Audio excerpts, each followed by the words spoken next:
আপনি অভাগা বলুন, আপনি দুর্ভাগা বলুন, ৩ বার ফাইনালে উঠেও শিরোপা অধরা থাকা রয়্যাল চ্যালেঞ্জার্স বেঙ্গালুরুকে এই সকল বিশেষণ বড্ড বেশি মানায়। তার থেকেও বেশি মানায় সম্ভবত বিরাট কোহলির নামের পাশে। নিজেকে উজাড় করে দিয়েও তিনি শিরোপা বঞ্চিত। নিহতের চরম আঘাতের দৃশ্য বদলায়নি ১৭ বছরেও। বিরাট কোহলি প্রায় ১.৫ দশক ধরে ক্রিকেট দুনিয়াকে করে রেখেছেন মুগ্ধ। জিতেছেন অনেক কিছু, রেকর্ড বইয়ে হয়েছে তাকে নিয়ে আঁকিবুকি। অপূর্ণতা ছিল ২, ইন্ডিয়ান প্রিমিয়ার লিগের শিরোপা যেন হৃদয় ক্ষত করে দেওয়া এক তীক্ষ্ণ সুই। সেই যে ২০০৮ সালে যাত্রা শুরু, এরপর কত কিছু একসাথে দেখেছেন বিরাট আর বেঙ্গালুরু। উত্থান পতনের রাস্তা ধরে ৩ বার যাওয়া হয়েছে ফাইনালে, তবু এক হাত দূরে থাকা শিরোপাটা থেকে গেছে এক আলোকবর্ষ দূরে। খেলোয়াড়ি জীবনে ব্যক্তিগত অর্জন ছাপিয়ে সর্বদাই মাহাত্ম্য পায় দলগত অর্জন। লিওনেল মেসি বিশ্বকাপ জিতেছিলেন বলেই তো সর্বকালের সেরার বিতর্ক হয়েছিল বন্ধ। না, বিরাটের আইপিএল অপূর্ণতা অবশ্য তত বড় অর্জনের কাতারে পড়ে না। তবুও তো ১৭ বছরের প্রচেষ্টা যখন কোনোভাবে শেষ সীমানায় নিয়ে যায় না, তখন তো আফসোস হবেই।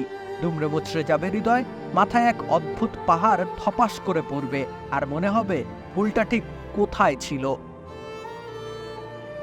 ভুল অবশ্য রয়্যাল চ্যালেঞ্জার্স বেঙ্গালুরুর ছিল না। ২০২৪ আইপিএলের এলিমিনেটরে রাজস্থান রয়্যালসের বিপক্ষে খুব বেশি ভুল বেঙ্গালুরু করেনি, কিন্তু ভাগ্য মাঝে মধ্যে বড্ড পাষাণ। ইয়াশ দোয়ালকে ক্যারিয়ারের তার প্রান্তে নিয়ে যায়, বিরাট কোহলিদের পেতে দেয় না সবকিছু। এমন নির্মমতা সহ্য করে বিরাট আরও একটি বছর পার করে দেবেন। অভাগা যেদিকে যায় নদী শুকিয়ে যায়, বিরাটও যেন তাই। অবশ্য বিরাটের কাছে এখনো আছে সুযোগ বাকি। টি-20 বিশ্বকাপটা যে দরজায় নাড়ছে করা। মেসির জন্য বিশ্বকাপ জিতেছিল আর্জেন্টিনা, একই কাজ করবে না ভারত? বিরাটের অপূর্ণতার ক্ষতে তবুও যে একটু স্বস্তির পরশ বুলিয়ে দিয়ে যাবে টি-20 বিশ্বকাপ শিরোপা।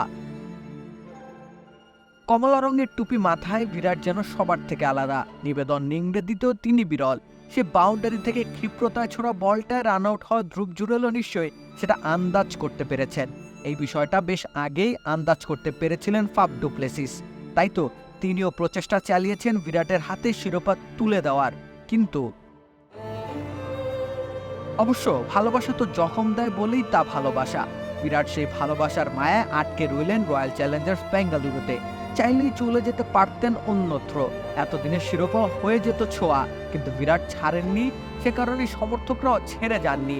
আসছে বছর আবার নতুন উদ্যমে বেঙ্গালুরুর জন্য গলা ফাটাবে সমর্থকেরা। বিরাট হয়তো থাকবেন কিংবা থাকবেন না, তবে তার লয়ালিটি যে ছড়িয়ে পড়েছে সর্বত্র। রাকিব হোসেন রুম্মান, খেলা ৭১।